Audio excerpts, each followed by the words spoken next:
Kony Rahakundini Bakri, seorang akademisi, analis militer, dan pakar pertahanan dan intelijen, akhirnya berhasil sampai ke Mahat Al Zaitun Indramayu atas undangan Syekh Panji Gumilang. Menariknya, Kony Rahakundini menyapa hadirin zikir satu suro atau satu Muharram dengan Assalamualaikum hingga Salam Alaihim saat menyampaikan pidatonya.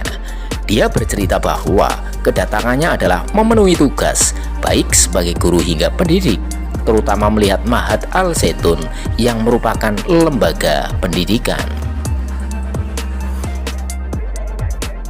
Kehadiran saya di tengah Syekh dan hadirin sekalian adalah untuk menjalankan guru dan tugas kami sebagai guru dan pendidik, kata Kony, Rabu 19 Juli 2023. Kony mengungkapkan dirinya mengunjungi galangan kapal PT Pelabuhan Samudra Biru Mangun Kencana bersama dosen PT IKA dan dosen Universitas Pertahanan Unhan.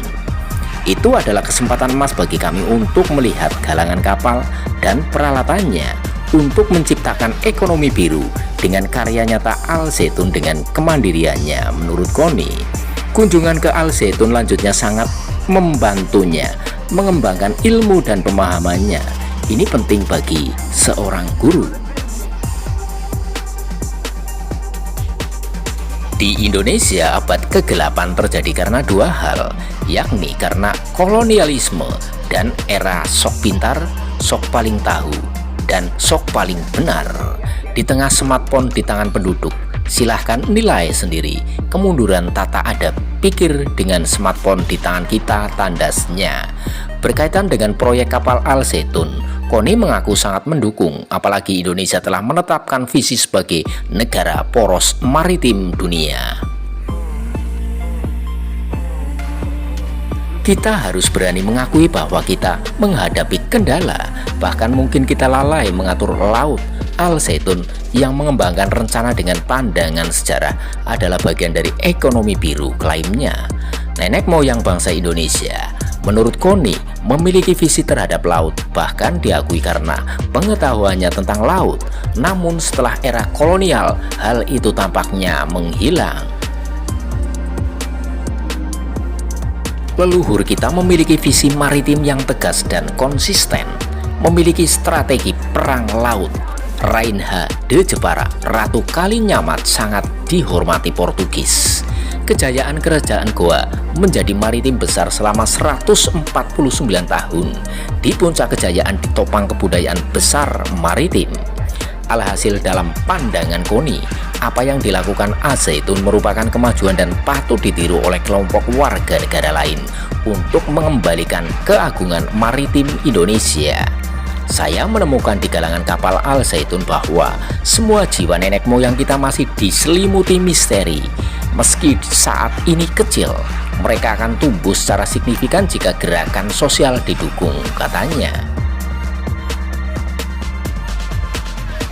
Meskipun Al Zaitun telah membuat kemajuan sederhana di sektor pembuatan kapal, namun jika lebih banyak pihak mengambil tindakan ini, itu akan menjadi sangat besar dan masif.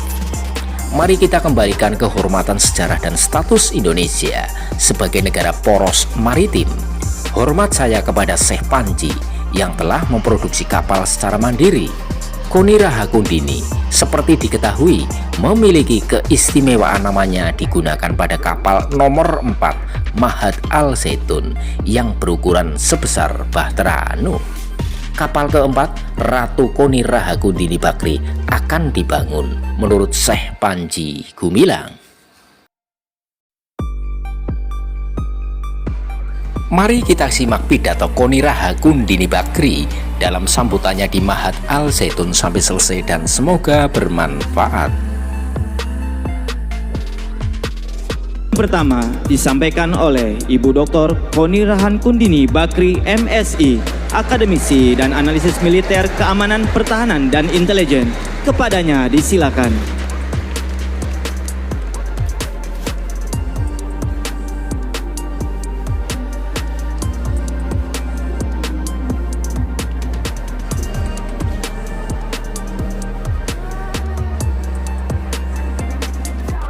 Assalamualaikum warahmatullahi wabarakatuh.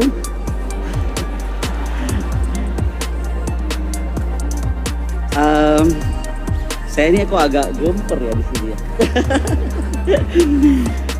Assalamualaikum, salam sejahtera, dan mari hari ini bersama kita mulai dengan doa menyambut kebaikan dan kebijaksanaan untuk memulai tahun baru Islam 1445 Hijriah. Baruka ata Adoni Elohinu melech haolam. Blessed are you Lord, God, King of the universe. Yang terhormat Syekh Panji Gumilang bersama jajaran petinggi, pemikir, pengajar, semua murid pesantren Az-Zaitun, dan hadirin tokoh sekalian yang dimuliakan Allah. Sebelum memulai sambutan peringatan 1 Syuro bertemakan toleransi, perdamaian, persatuan untuk menuju kebangkitan Blue Economy Indonesia Raya ini, izinkan saya menyatakan bahwa kehadiran saya di tengah Syekh dan hadirin sekalian adalah untuk menjalankan tugas kami sebagai guru dan pendidik. Bersama saya hadir Dr. Siddhartha Tahmutar, dosen Sekolah Tinggi Ilmu Kepolisian PTIK, Dr. Ade Muhammad, dosen Universitas Pertahanan, yang telah diberi kesempatan emas untuk melihat dan menyaksikan dengan bangga galangan kapal serta seluruh perangkat terwujudnya ekonomi biru, ekonomi semi biru yang diwujudkan dalam bentuk kerja nyata, bukan sekedar kata dan wacana, oleh Az-Zaitun dengan segala kemandirian dan keberdikariannya. Mazel tov, Syekh. Bersama saya juga, saya didampingi oleh Habib Dullah Al-Kaf. Beliau adalah pendamping dari guru saya, Abah Lutfi dari Pekalongan, yang kebetulan tidak bisa hadir pastinya karena juga ada acara di sana. Silakan berdiri, Pak Habib. Latar belakang saya yang dibesarkan dalam keluarga dengan percampuran agama yang begitu damai, dengan dasar pendidikan yang saya alami di masa kecil saya di Sekolah Dasar Jenderal Mustopo di Bandung, kemudian kesempatan saya menyelesaikan penelitian pendidikan saya S3 di Tel Aviv dan Yerusalem, membuat saya demikian beruntung karena kemudian menjadikan saya hari ini seorang Qoni Raha Kundini Bakri yang hidup dalam alam pemikiran tidak selebar daun kelor. Meskipun belum mampu seluas Samudra Biru. Dan itulah mengapa saya berdiri di sini dengan hadirin dan pimpinan Az-Zaitun untuk sebenarnya turut belajar memetik pengetahuan dan kebijaksanaan yang bisa saya petik. Bukankah Nabi Muhammad pernah berkata, kita mampu dan harus mampu menimba ilmu hingga ke negeri Cina. Daripada saya pergi ke Beijing jauh-jauh, izinkan saya datang ke Indramayu dulu sajalah.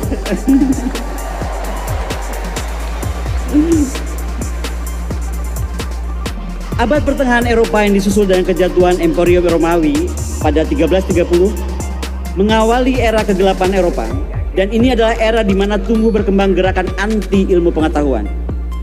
Di Indonesia, abad kegelapan terjadi karena dua hal. Ketika era kolonialisme dan kemudian kita memasuki era baru. Era sok pintar, sok paling tahu, dan sok paling benar di tengah-tengah abad smartphone yang berada di tangan 6,48 miliar penduduk dunia dengan pertumbuhan penjualan 5% per tahun, dan urutan aktif smartphone user pertama Cina, kedua India, ketiga Amerika, keempat Indonesia, kelima Rusia, dan keenam Jepang. Pertanyaannya, mengapa Cina, India, Amerika, Jepang menjadi semakin maju, kreatif, inovatif, dan bijaksana dalam penggunaan smartphone, sementara silakan nilai sendiri kemunduran tata pikir, tata adab, dan kebijaksanaan kita melalui smartphone di tangan kita. Yang terhormat Syekh Panji Gumilang bersama jajaran petinggi, pemikir, pengajar, semua tokoh pesantren Az-Zaitun, dan hadirin sekalian yang dimuliakan Allah. Pada awal ke-8 dimulai sebuah gerakan dari dunia Arab yang kala itu baru masuk pada era Bani Abbasiyah di abad 6 dan 7 sebelum Masehi, dengan program dibiayai negara untuk translasi naskah-naskah Yunani kuno dengan gerakan Geraiko. Terdapat dua faktor pendorong. Pertama, kesuksesan Bani Umayyah dalam meliterasi masyarakat Islam. dan adanya kebutuhan pada pola berpikir maju untuk mencapai kemajuan yang lebih melompat lagi. Hal ini didapatkan melalui pemahaman naskah-naskah dan arsip Yunani kuno, Socrates, Aristoteles, Plato, Pythagoras, dan lainnya. Kaum pelajar Islam seperti Al-Farabi, Ibnu Sina, Ibnu Rus, Al-Jabar, dan lainnya sangat mengandungi cara berpikir para pemikir kuno Yunani.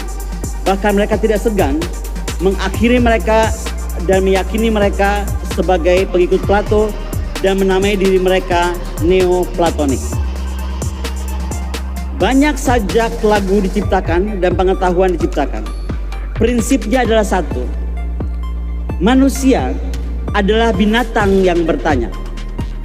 Semakin banyak bertanya, maka dia akan semakin paham akan dunia, ilmu pengetahuan, dan akan semakin maju dan utuh menjadi manusia yang sebenar-benarnya. Pemahaman ini menjadikan dasar untuk mempertanyakan segalanya dan berusaha mendapatkan jawaban atas pertanyaan itu dengan 3 metode ilmiah. 1 burhan, 2 jadal, 3 katabah. Maka ketika kita asik bermain pada pertanyaan dan mencari jawaban, banyak karya ilmiah lahir. Ingatkah kita buku textbook kedokteran modern pertama dunia yang berjudul Qanun al-Fatib atau The Canon of Medicine? Ini disimpan di Paris saat ini bukan karena hal-hal gaib, tapi melainkan mengangkat semangat Iqra dari Al-Quran. Al-Quran memberi perintah untuk membaca, untuk dengan filsafat Yunani kuno yang memberikan pencerahan dan arah berpikir logis. Ibn Rus menciptakan ilmu kedokteran melalui riset panjang, dan Iqra menjadikan pengamatan alam serta makhluknya. Maka hasilnya bukan saja kitab kedokteran, melainkan juga desain-desain rumah sakit yang kita kenal, yang kemudian ditiru oleh Raja Prancis Louis XIV dan kemudian diambil dari rumah sakit buatan Ibn Rushd di Ankara, Turki. Indonesia hari ini memiliki sebuah visi namanya Poros Maritim Dunia, merupakan visi Presiden Jokowi dengan sebuah game changer yang mampu menandai perubahan haluan pembangunan Indonesia menuju outward looking defense dan outward looking economic. Mampu mencapai keberdikarian dalam infrastruktur, teknologi maritim, dan dirgantara, di mana ambisi maritim ini bukan saja untuk memenuhi kepentingan nasional, tetapi juga untuk mencapai posisi sebagai negara poros dalam regional dan global. Di era smartphone ini, dengan senjata smartphone yang digunakan oleh kita dengan cara-cara tidak smart, kita harus berani mengakui bahwa kita telah mengalami kekosongan intelektual dan kompleksitas rendah diri terkait pemikiran, kebijakan strategis, dan kita sekarang berhenti bicara tentang ideal military posture, fleet in being, command and control, bahkan mungkin lupa bagaimana caranya kita menguasai laut. Hal di atas adalah kecacatan yang tidak membuat saja Indonesia kehilangan tradisi strategis dan implikasinya, tapi juga berdampak magnitud pada isu ekonomi biru, pertahanan, serta isu kebijakan luar negeri di tingkat regional dan global. Mengapa momen 1 Suro ini menjadi momentum penting bagi saya dan kita semua untuk berefleksi diri dengan harapan akan diikuti oleh banyak manusia Indonesia lainnya? Sejarah dapat menjadi referensi untuk meningkatkan perencanaan dan pelaksanaan masa depan. Bagaimana menggunakan perspektif sejarah untuk menyusun strategi maritim berbasis kontrol dan penguasaan ekonomi seperti yang dilakukan oleh Al-Zaitun agar mampu dengan jelas mengidentifikasi bagaimana menyempurnakan kebijakan dan strategi mencapai kepentingan nasional kita.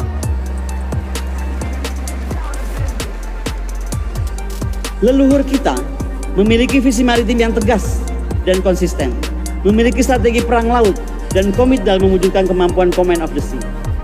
Rainha de Jepara, Ratu Kalinyamat, adalah musuh yang dihormati Portugis karena armada perangnya dan pemerintahannya mampu mendukung industri galangan kapal.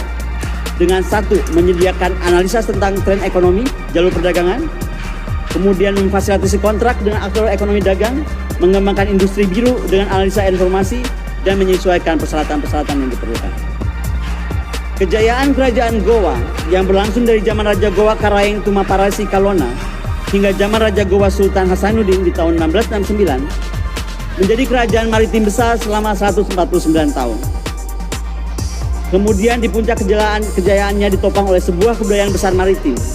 Di dalamnya ditemukan filsafat maritim, tradisi maritim, nyanyian laut, undang-undang kelautan, mitologi kelautan, astronomi, astrologi, seni, arsitektur, benteng, dan seterusnya. Kemudian Perang Makassar dicatat sebagai perang laut terbesar dalam sejarah CPOC, di mana kemudian ditandatangani perjanjian Bungaya yang isinya antara lain orang Bajo bukan lagi rakyat Goa tapi menjadi anggota VOC. Raja Goa harus memerintahkan rakyatnya pindah dari pesisir ke pedalaman. Raja Goa harus melarang rakyatnya mencari nafkah di laut. Rakyat Goa hanya boleh berlayar ke daerah yang diizinkan oleh VOC. Tonase kapal harus diturunkan, tidak boleh melampaui 50 ton, kemudian 30, kemudian 10 ton. Apa yang saya ketemukan di dalam kunjungan saya bersama Syekh Panji Gumilang kemarin di galangan kapal Al Zaitun, menurut saya adalah membuktikan bahwa masih bersembunyi semua semangat leluhur kita dalam aliran-aliran yang sewaktu-waktu muncul sebagai gerakan-gerakan sosial yang berskala kecil tetapi dapat menjadi masif kalau kemudian diikuti oleh yang lainnya. Yang terhormat Syekh Panji Gumilang bersama jajaran petinggi, pemikir, pengajar, semua tokoh di pesantren Al Zaitun dan hadirin yang saya muliakan. Mari kita sekarang berbicara tentang keberdikarian industri galangan kapal.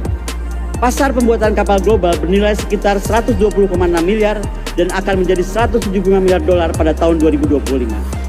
Secara geografis, Asia Pasifik saat ini merupakan pasar pembuatan kapal terbesar.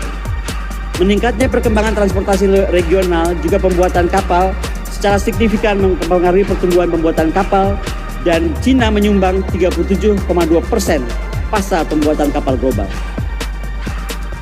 Diikuti oleh Jepang, Tsuneshi Shipbuilding, kemudian Fincantieri, Italia, Sembcorp Marine Singapore, CIC dan CSC Cina, kemudian United Shipbuilding Corporation Rusia, kemudian GSC Rusia, dan yang terakhir menurut saya, Al Zaitun hadir dengan langkah kecil tetapi pasti dan mampu mewujudkan Indonesia Raya dengan kekuatan sebagaimana Jepang, Cina, Italia, Rusia, dan seterusnya.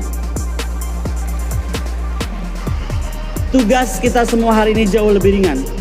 Tidak harus berperang memimpin armada laut menghadapi musuh di samudera seperti leluhur-leluhur mulia kita, dan untuk melawan persepsi dan pengkerdilan bangsa maritim.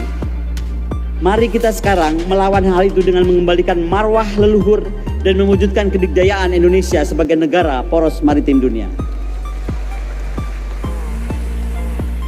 We need the maritime doer, so enough maritime talker. Sekali lagi hormat saya untuk Syekh Panji yang telah dengan demikian mandiri dan berdikari melahirkan kapal-kapal 1, 2, 3, ratusan, jutaan, dan seterusnya. Membangun secara nyata kekuatan maritim mencakup aspek keberdikarian dalam politik, ekonomi, teknologi, sosial, budaya, keamanan, pertahanan sesuai poros maritim dengan sehormat-hormatnya telah dan dimulai dilakukan oleh Al Zaitun. Ibn Rus, Ibn Sina, Al-Jabar dan lainnya mengantarkan umat Islam pada era keemasan melalui cara non-perang, apalagi perang agama, tetapi melalui pencapaian ilmu pengetahuan yang dikombinasikan dengan perdagangan. Maka saya bersama tim dari Jakarta dan dari Pekalongan yang hadir kemarin di galangan kapal atas perintah dan restu Kepala Staf Angkatan Laut dan Panglima TNI, demikian berbesar hati melihat kembali adanya neoplatonik dari masyarakat Islam kembali lahir di bumi Indonesia, di debur ombak pantai Indramayu, di tengah rindang kebun sayur dan peternakan damai Al Zaitun. Toda Raba, terima kasih. Assalamualaikum warahmatullahi wabarakatuh.